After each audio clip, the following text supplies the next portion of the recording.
This movie is so beautifully filmed. You know, you've won Emmy Awards for your prior films, which were based on like nature projects. What attracts you to those kinds of films? For me, like, wildlife has to be the most incredible, just overall entity on the planet. That's probably biased because most humans want to be friends with humans and live a human life, but there's always been something about wildlife that has drawn me to want to tell a story of these animals, these creatures that really can't speak our language. So you might be telling the story of elephants being massacred for their ivory, or sharks being slaughtered for their fins. What was so incredible about Rob was that he could make wildlife conservation cool. He could make it exciting. Most conservationists, I shouldn't say most, but a lot of conservationists these days it's very preachy, it's heavy-handed. People have enough problems in their everyday lives that if they're preached at and they watch these films that are depressing and they're sad, they'll often change the channel. Rob had a way of engaging people, uniting the entire world into basically embracing the fact that sharks, they are absolutely essential to this planet. Not only just underwater, but to the topside world, to the oxygen we breathe. And Rob made it he just made it consumptive, palatable, because it's hard to tell your grandfather or someone in a different culture that doesn't potentially see the same side of the story as you. It's hard to tell them why sharks are important. Everyone keeps hearing, oh, they're critical to the ecosystems, we can't take away sharks because of this and that, but it's hard for people to conceptualize and see that. But with Rob, basically Rob underwater with the sharks, like people seeing a human interacting with a predator that's supposed to eat you, it's supposed to hunt, stalk, and kill you. It just changed people's perspective and created a new dialogue for people to start, hey, you know what, maybe sharks should be protected, and look how beautiful they are, and look at, I just have massive respect for Rob because, anyway, sorry, I'm losing my train of thought here. Well, this movie is so beautiful, and you do get to see Rob interacting with sharks, which is incredible. You've filmed a number of movies about sharks. What has been the most challenging shark to film? The most challenging shark to film? Wow. I tried to actually film the Greenland shark here in Canada, but I struck out. We couldn't find it.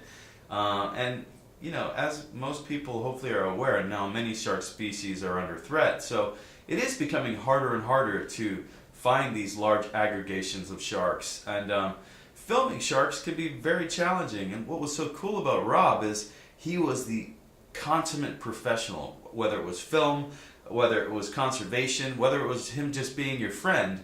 He was 100% every time. And he was very critical when it came to your camera work. If you didn't get the perfect shot that was in focus, framed well, perfectly exposed, he would let you know about it. Not in a mean way, but you had to be at the top of your game when working for Rob because he wanted to get his message out and he wanted it to be mind-blowingly beautiful, because a lot of people are just looking at the pretty pictures. They might just be glossing over the fine print or the message.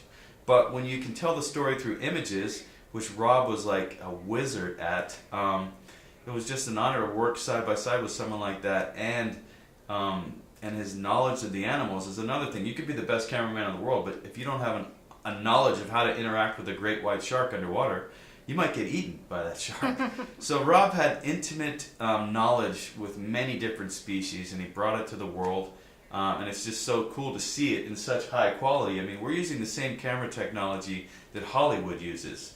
The X-Men movies, James Bond, Pirates of the Caribbean, we're shooting with the same camera. So we're basically creating these Hollywood superstars when it comes to sharks. And out of all wildlife creatures on the planet, sharks are the most famous. They've got their own week of television.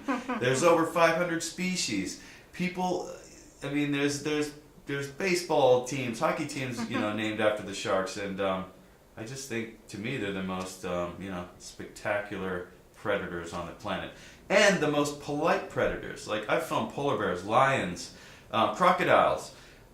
You can't really get in amongst the pride of lions while they're feeding on a buffalo with a wide-angle lens and take portraits of them. Whereas you could jump in the water with sharks in a feeding frenzy on a bait ball on a dead whale and they're just so focused and so good at their jobs that they know, I want to eat that, not you. Sometimes they make mistakes, but everybody makes mistakes. Wow. How did you first meet Rob, and how did you get involved with this film? Rob reached out to me because he wanted to utilize my fin camera technology, which is putting these remote cameras with data loggers that record depth, temperature, speed, acceleration. You could profile the entire shark's hunt. And he wanted to put them on great hammerheads that were being targeted in Florida. Unfortunately, he went on his last dive prior to us being able to do some of that. But the good thing is, his legacy is strong, and we're going to continue to do these types of projects. But the fin cam thing didn't work out, but I was able to dive with Rob in Florida. I live in Florida, so off the coast of Florida we dive with tiger sharks, hammerheads, bull sharks, and then we actually went out with Mark the shark, who is a notorious shark killer. And as I mentioned before, Rob had this incredible ability to unite people. So he would even take someone that could be viewed as his worst enemy, his biggest opponent, and sit there and have an intelligent conversation with them, and you could actively see these people transforming. It was quite a dramatic sequence in the film, you'll see, but this guy is a notorious shark killer, and instead of Rob alienating him and, mudslinging, he's like, you know what, I'm going to meet this guy. I'm going to go out and watch him kill sharks and try to understand why someone would be targeting endangered species for entertainment and profit. It didn't make any sense. So, working with Rob, and then only a week later, after the Mark the Shark shoot, essentially roughly just shortly after is when Rob was diving in the Keys. So I felt like it was a very short, I only knew Rob for about a year. I knew of him for a decade. Everyone knew of him in the shark world because of Sharkwater.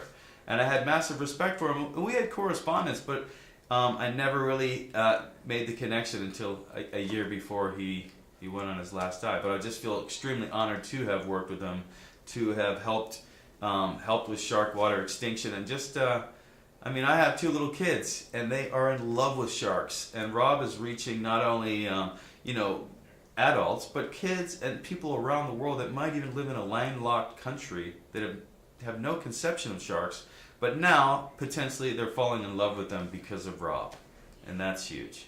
And talking about the Mark the Shark sequence, in it we see that Madison, who goes down and frees the shark, is quite emotional afterwards. Yeah.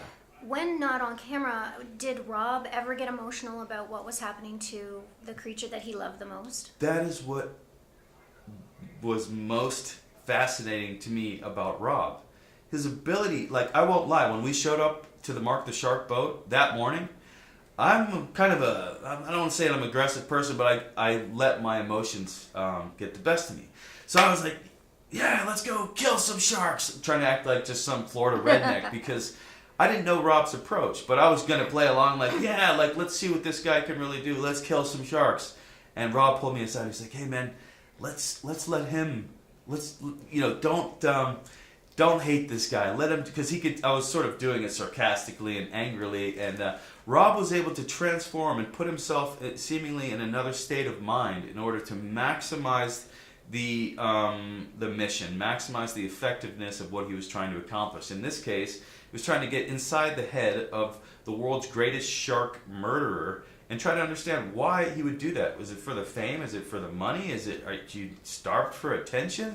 And in the film, you'll kind of get an insight into this guy. You'll make your own decision. But I was always fascinated that Rob could basically enter a situation as it's like the ultimate spy. Like he could transform and just execute his plan. Where sometimes I was like, Rob, doesn't this just make you?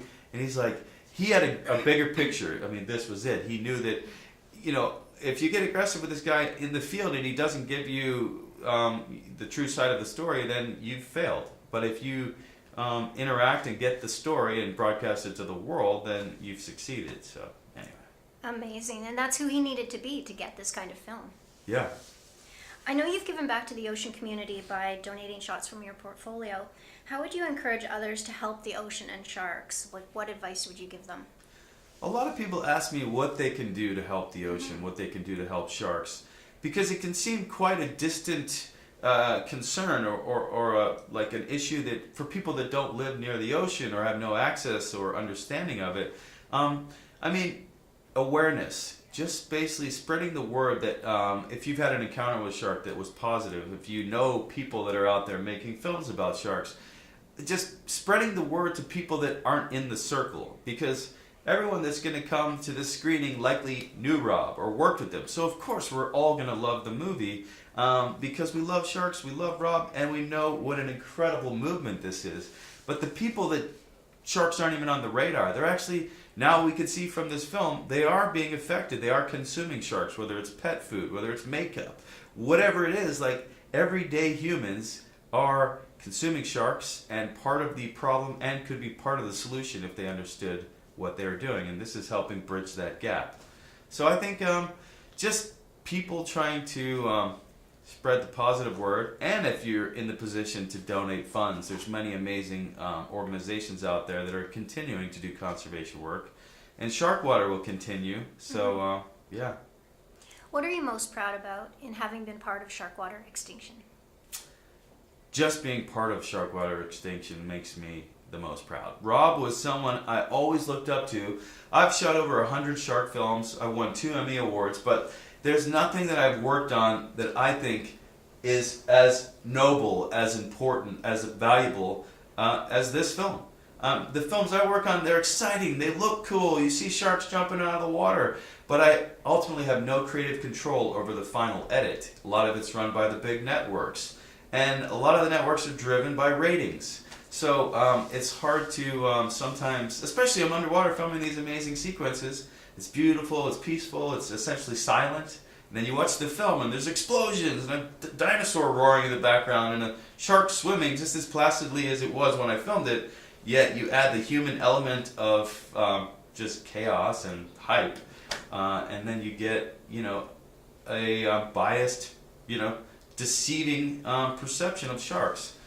So for me, just being a small part of Sharkwater, and Rob reaching out to me to be a part of it was a massive honor. So I'm just glad that the world can see the fruits of his labor, and that they're going to continue.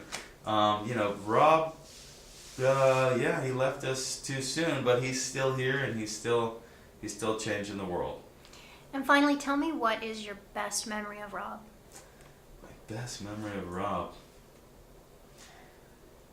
That's a tough one. One of the I was filming with Rob, Great Hammerheads off the coast of Florida, and we were at about 75 feet down on a shipwreck, and we were waiting, and we both kind of looked at each other for a second, like, man, is this shark going to show up? Like, are we going to, you know, like any other project, every day you don't accomplish what you went there for. It's another day, you got to budget out, you got to. Anyway, we're looking at each other like, hey, is this shark gonna show up? And then suddenly, right in front of us, there was this great hammerhead. Came straight in. It was almost like the hammerhead was waiting for us to let our guard down. I'm like, Rob, where's these freaking sharks? Whoa, right there. And to me, like, Rob was. I'm sorry, I'm losing my train of thought. But just spending time with Rob underwater, you could just tell he had the sharks liked him. they how could they not? But yeah, I can't really. I'm kind of at a loss for words. Well, thank you for talking to me today, and enjoy the premiere today. I'm excited. It's gonna be good. Yeah. Thank you. Thank you.